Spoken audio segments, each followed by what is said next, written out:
the Chinese manufacturers letting the luxury girls know that their luxury bags are made in China and not Italy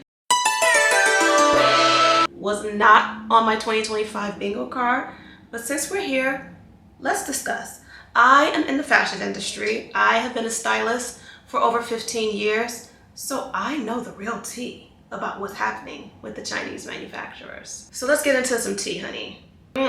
Piping hot tea. Okay, if you have been online in the past 48 hours, you know the big conversation is the Chinese manufacturers are spilling the tea or pulling the curtain back on the luxury goods that are actually made in China. Some people believe it's true, some people believe it's not true. But what's interesting to me is this feels like the declassification of the haves and the have-nots.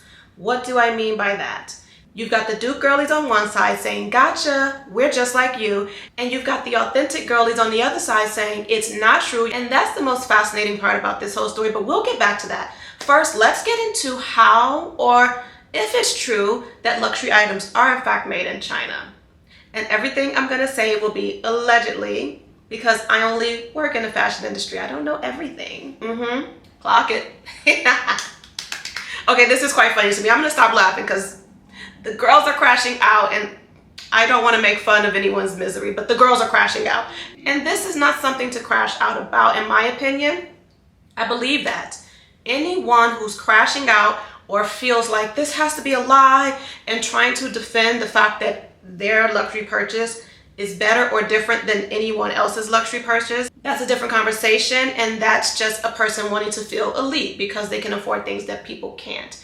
And so that's not really okay. But let's get into what I believe to know is true. Most luxury items outsource the work to China. That's what I've heard.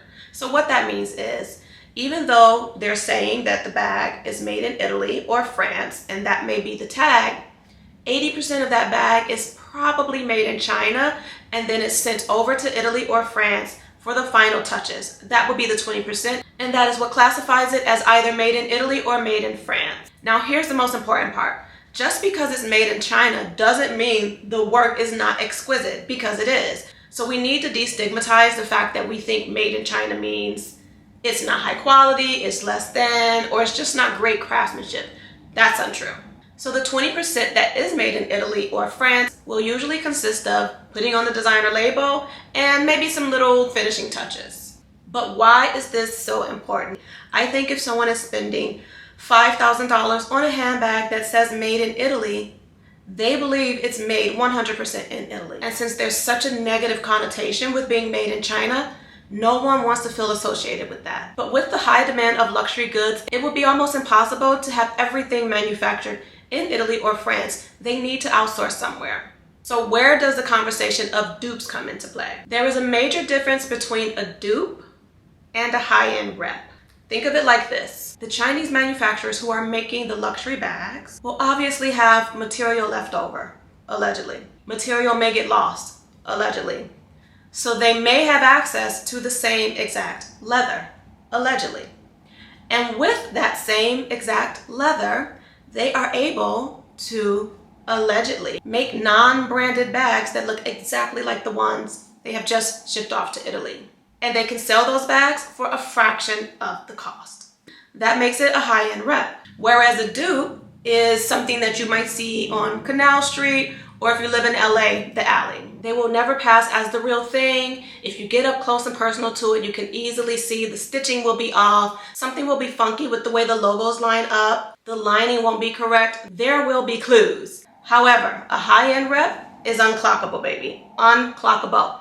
Let me tell you something. So there are stories that the very wealthy Upper East Side women have Tupperware parties in order to buy high-end reps, because the high-end reps are unclockable.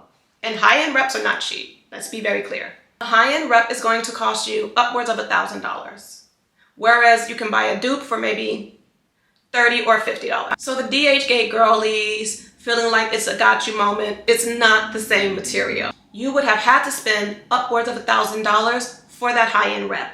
And the high-end reps are not easy to come by. You have to have a particular connect, and those connects are highly gate kept. So what does this all mean really? I mean, why are people so up in arms?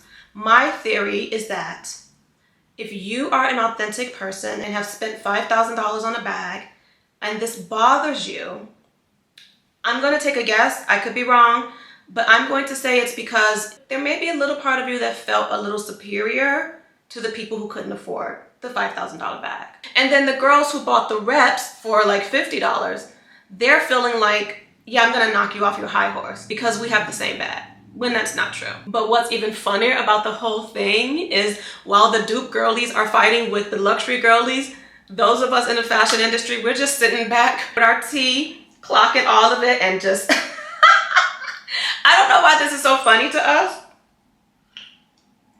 I guess it's because we've always known that this was the case and it just never bothered us.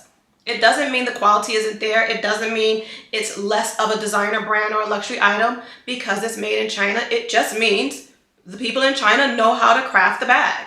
The volume of bags that are needed by a luxury house just simply can't be done in Italy. So when that happens, they have to outsource to China.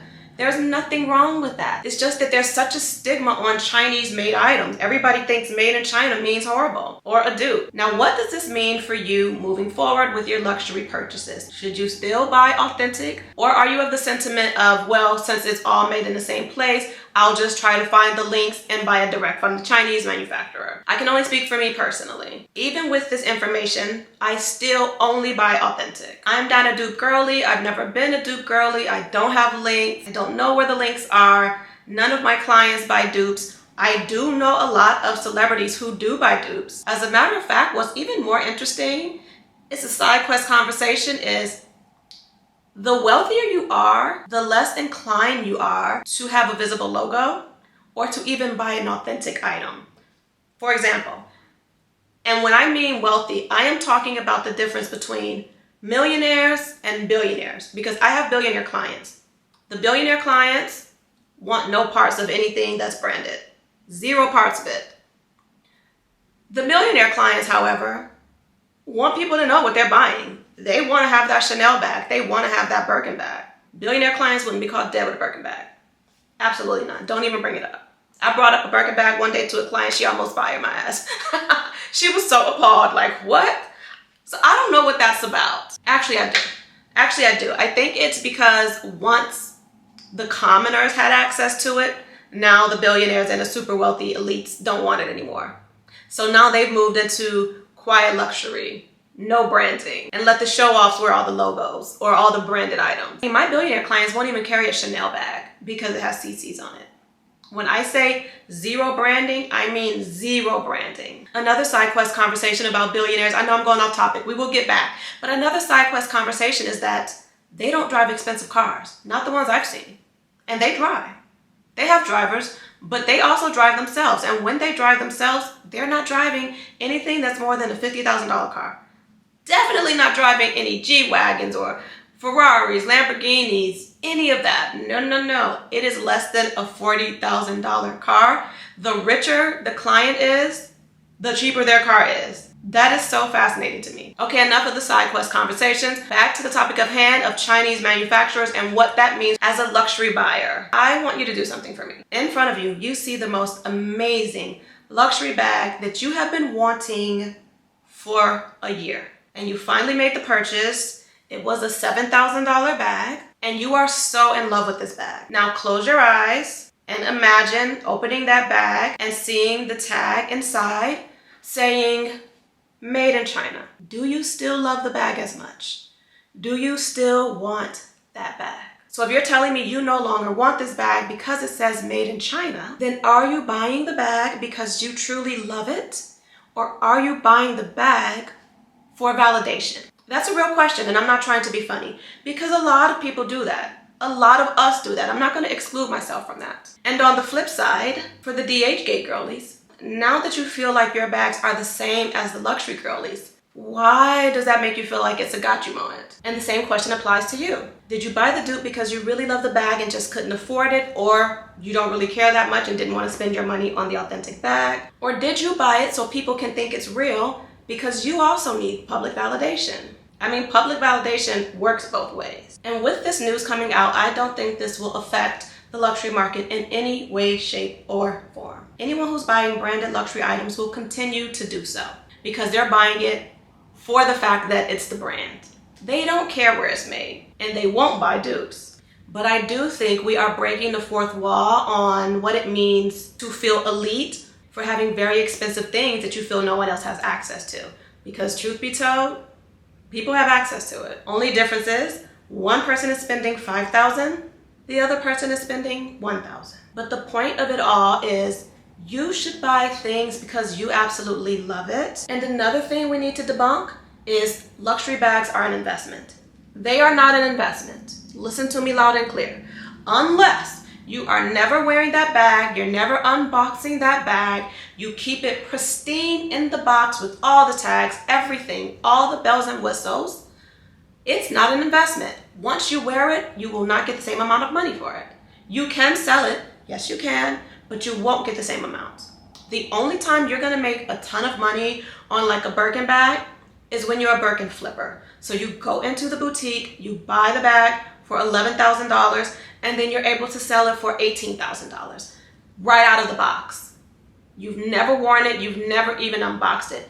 That's how the Birkin flippers make so much money. But once you unbox and wear the bag, it's no longer gonna get you the same value. And I think this conversation about your bag being an investment is a way for the girls to justify spending $10,000 and $15,000 on a bag. But why do you need to justify spending $10,000 or $15,000 on a bag? If that is what you want to do, and that is what you can afford to do it. No one cares. You don't have, see, I want us to get to the point where we don't have to justify our habits. We own it, we know who we are, and we don't care what anyone thinks about it. Now we can touch on another subject about luxury items. Luxury items are social currency. They can get you into rooms where a Zara outfit cannot. And that's just the harsh truth. So if you are trying to work in the entertainment space or the fashion space or any world where it's like an elite class of individuals, you kind of have to look the part. That's where the term fake it till you make it comes in. What you wear gives people a perception about you. And if they think you don't belong, they're gonna treat you like you don't belong. I am not saying you should conform to that. What I am saying is, if you work in an industry where this is a factor, it is something to take in consideration. You might want to think about that. But with that being said, I don't agree with maxing out your credit cards for social capital. What I do suggest is if you have to wear something from Zara, wear the hell out of it. Style it to a T so that it's so undeniable that you are that girl as soon as you walk into the room. If you like this type of content, subscribe to my channel. And for now, I'm gonna release videos once a week, every Thursday.